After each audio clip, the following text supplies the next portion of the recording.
Welcome to the Marriage Steps podcast. For developing a long-lasting, happy relationship is the status symbol to achieve, and following my 6 marriage steps is a path to help get you there. I'm your host, Dr. Wyatt Show, a licensed psychologist specializing in marriage counseling.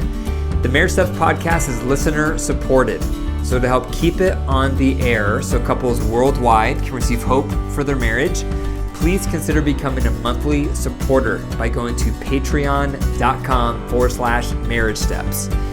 When you go there, you'll notice there's 3 different levels of membership. You can become a bronze supporter, which is $10 a month, and you get a free copy of my new book coming out, Total Marriage Refresh.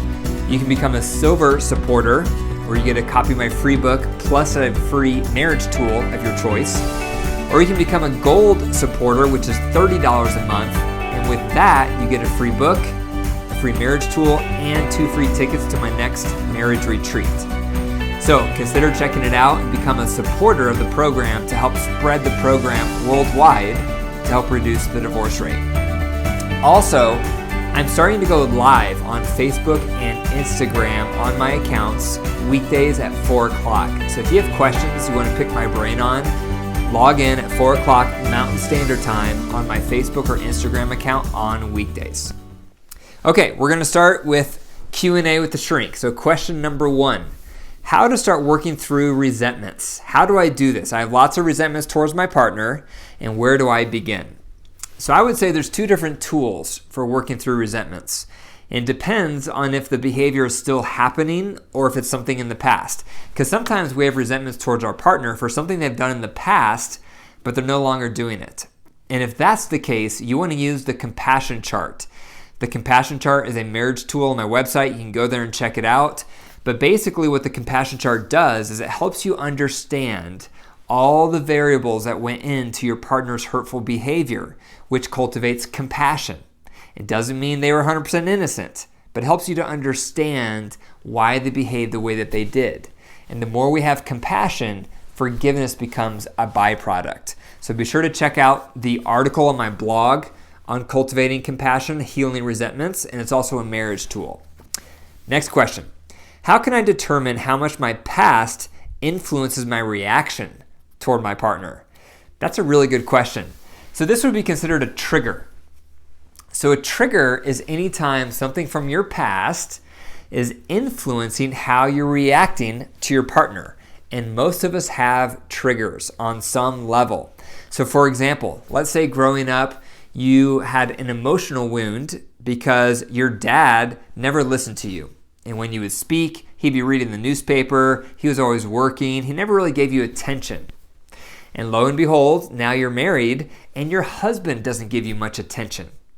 And it starts making you hurt, it starts making you mad, it starts making you bitter.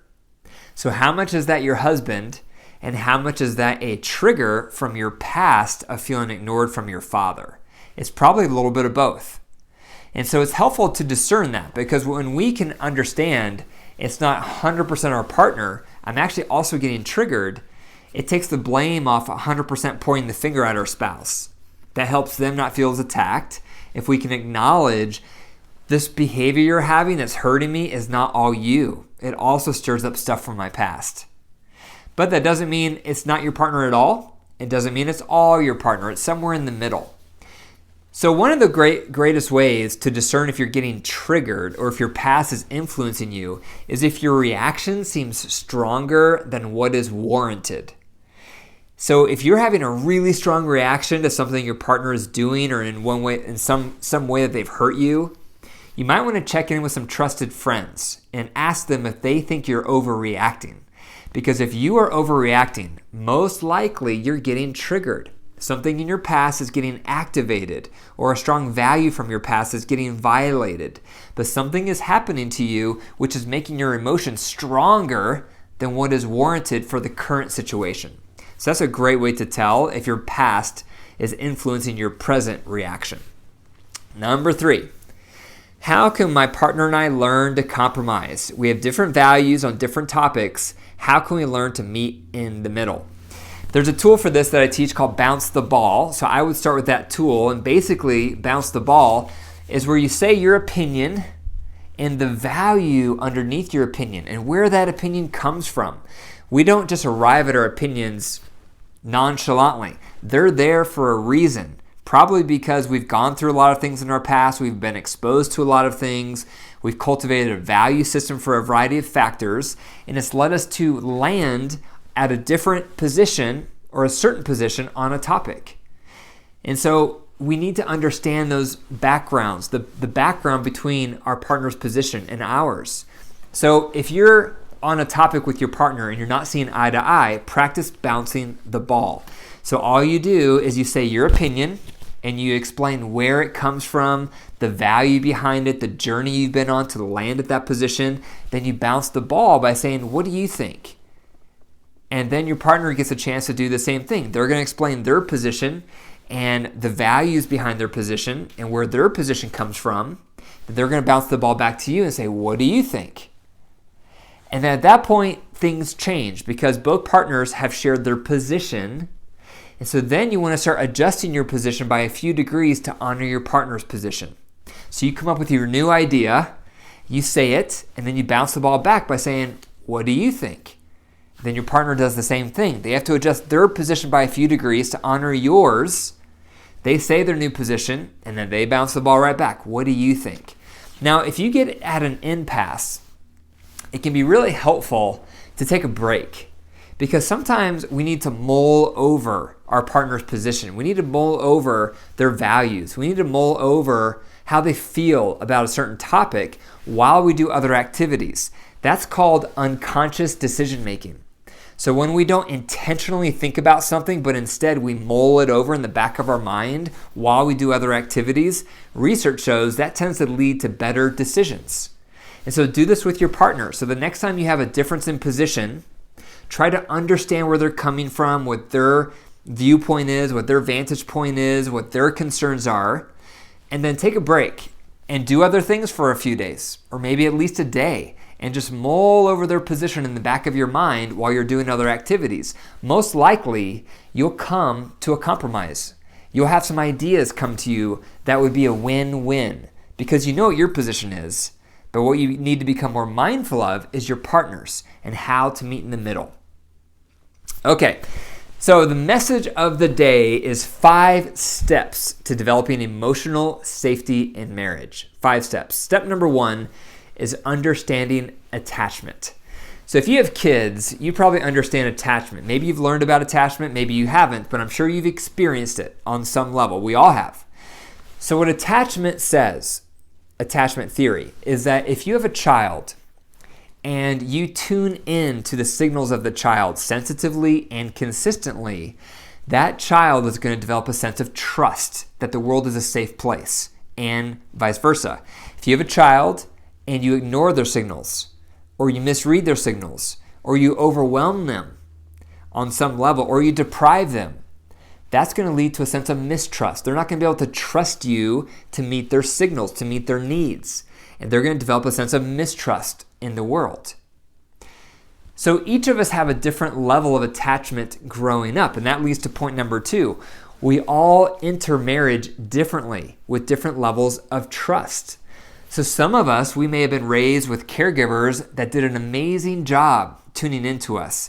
They really were sensitive, they were consistent, they were warm, and we felt like our needs were met. So we developed trust. Those of us who had that, we enter into marriage trusting right away our partners. We're open, we're comfortable with closeness, we're comfortable with intimacy. That's someone with a high level of trust because of their background, having a secure attachment.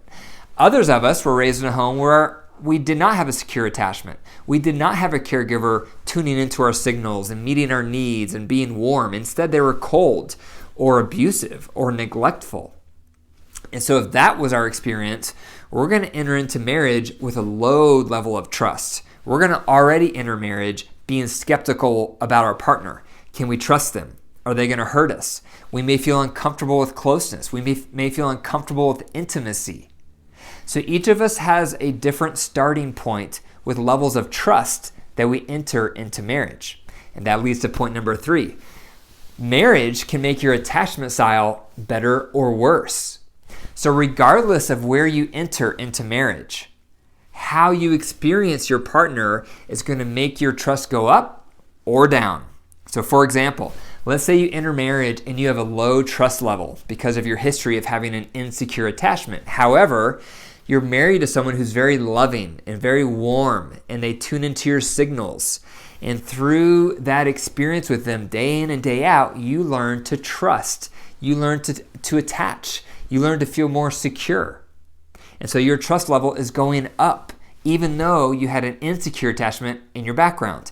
And the opposite can happen. So let's say you have a high trust level because of your history and you enter into marriage, but you're married to someone who's very cold or very rejecting, or they don't read your signals, or they don't respond to your needs very well. So your level of trust will start to go down and you'll start to wall off to protect yourself. So how you interact with your partner greatly influences how much they're going to develop trust with you, regardless of their background. And this goes into number 4. So if you've been in a marriage, if you've been in a relationship, maybe you're in one right now where you feel like you have pretty low trust levels because your partner has hurt you. They've done stuff. They've offended you. They've not met your needs. Most likely you have some resentment there. And if you do, you have to start with the resentments. You're not going to be able to cultivate trust if you have all this welled up resentment inside of you. So you can work through resentments in 2 ways. The first way is you can go through the compassion chart if it's something in your history. That's what I talked about earlier in this episode. The compassion chart will help you understand why your partner hurt you in the way that they did. What was influencing it?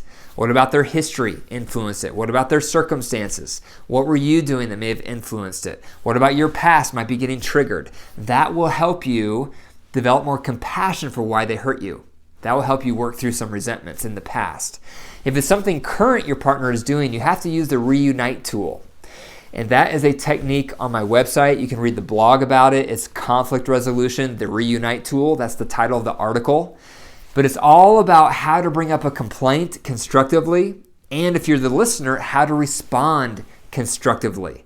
So it simultaneously addresses conflict and resentment, because you have to be working through resentments in order to build back trust. When trust is low in marriage, emotional intimacy and physical intimacy get quickly compromised.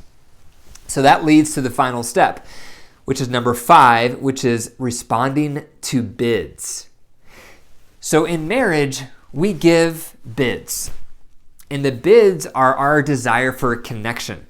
So perhaps one of your bids would be you want to feel closer through conversation. So you may throw out a bid to your partner and say, hey, honey, how about we put the kids to bed early tonight so we can have some time to talk? That's a bid. Or maybe you haven't had much physical intimacy and you'll say, hey, honey, how do you feel about putting the kids to bed tonight so we can have some cuddle time in our bed? That could be a bid.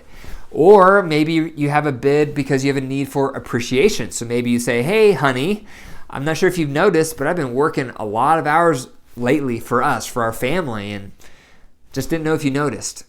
That's a bid. So we make bids because we have needs. And out of our needs, we make bids. And when we throw out a bid, we hope our partner recognizes those bids and responds to the bids. So the first question here is, do you know what your partner's bids are? They're coming out of your partner's needs. Do you know what kind of bids they make? Are you watching for the bids? And do you know how to respond to the bids? Because how you respond to those bids is going to influence how securely attached your partner becomes with you. So you have 3 options when your partner makes a bid. Option number 1 is you turn away from the bid. So you don't even notice the bid. So for example, going back to the partner who says, hey honey, let's put the kids to bed early tonight so we can have some quality time together and talk. Okay, if I turned away from that, I would say, oh, I can't tonight. I have some work to do. That's turning away. I ignored the bid. I didn't even recognize it. That's turning away. The second option you have is turning against. This is the worst option. This is when you get hostile in response to the bid. So here's how it would look. Hey, honey, how about we put the kids to bed early tonight and have some quality time together tonight to talk? We haven't talked in a while. Don't you know how busy I am? All you ever want to do is connect. One of us has to support the family, don't we? That's turning against. Okay, that's the worst thing you can do. because your partner is vulnerable when they reach out and make a bid for connection out of their need. And if you respond by turning against, it's going to crush them. The third option is turning toward. Turning toward. So let's go back to the example. Hey, honey, how about we put the kids to bed early tonight so we can have some quality time and we can catch up? We haven't talked in a while. Okay, that's a good idea. I would love to do that. I have about 30 more minutes of work. How about I finish up work and then I'll help you put the kids to bed and then we have a great night together. How would that be? That's turning toward. In that scenario, you recognize the bid, you hear it, and then you turn toward. You meet the bid in a way that also works for you. Because in that scenario, the person still has some work to do. So it doesn't mean you need to scratch everything and suffer to meet the bid. You still can try to meet the bid in a way that will also work for you, because then it's sustainable and you're not doing it with resentment. So watch out for your partner making bids. The bids are going to come from their needs. And when they make the bid, you have the option of turning away, turning against, or turning toward. And when you turn toward, that's what's going to cultivate a secure attachment, because then you're going to seem safe. They're going to feel like their needs can be met, that you are predictable, that you're responding sensitively and consistently to their needs. So there you have it. 5 steps to developing emotional safety in marriage. Number 1, you want to understand attachment theory. Number 2, you want to understand we all enter marriage differently. Some of us have high levels of trust. Some of us have low levels of trust based on our background. Number 3, marriage can make your attachment style better or worse based on how your partner is. Number 4, if you have attachment breaches, if you feel not safe in your relationship emotionally, it's because there's resentments, there's been hurt feelings, and you have to work through those hurt feelings, whether through the compassion chart or the reunite tool. Those are 2 tools that can help with that. And then finally, number 5 is practice tuning into your partner's bids and then responding by turning toward. Thank you for listening to the Marriage Steps podcast. If you enjoyed the episode, be sure to click the 5 stars and leave a review and subscribe so that you get the future episodes. The more reviews I receive, the higher the podcast will appear on search results, so more people can find it. So I really appreciate you taking the time to leave a review. Also, for more marriage resources, be sure to go to my website, drwyattfisher.com. And if this podcast has influenced your marriage, I would love to have you on the podcast, because your story will inspire other people. So if that's you, be sure to email me. It's info@drwyattfisher.com. And remember, your marriage is alive. If you care for it and nurture it and tend to it, it will grow. But if you neglect it, and if you ignore it, and if you dismiss it, it will wilt and die. The choice is up to you.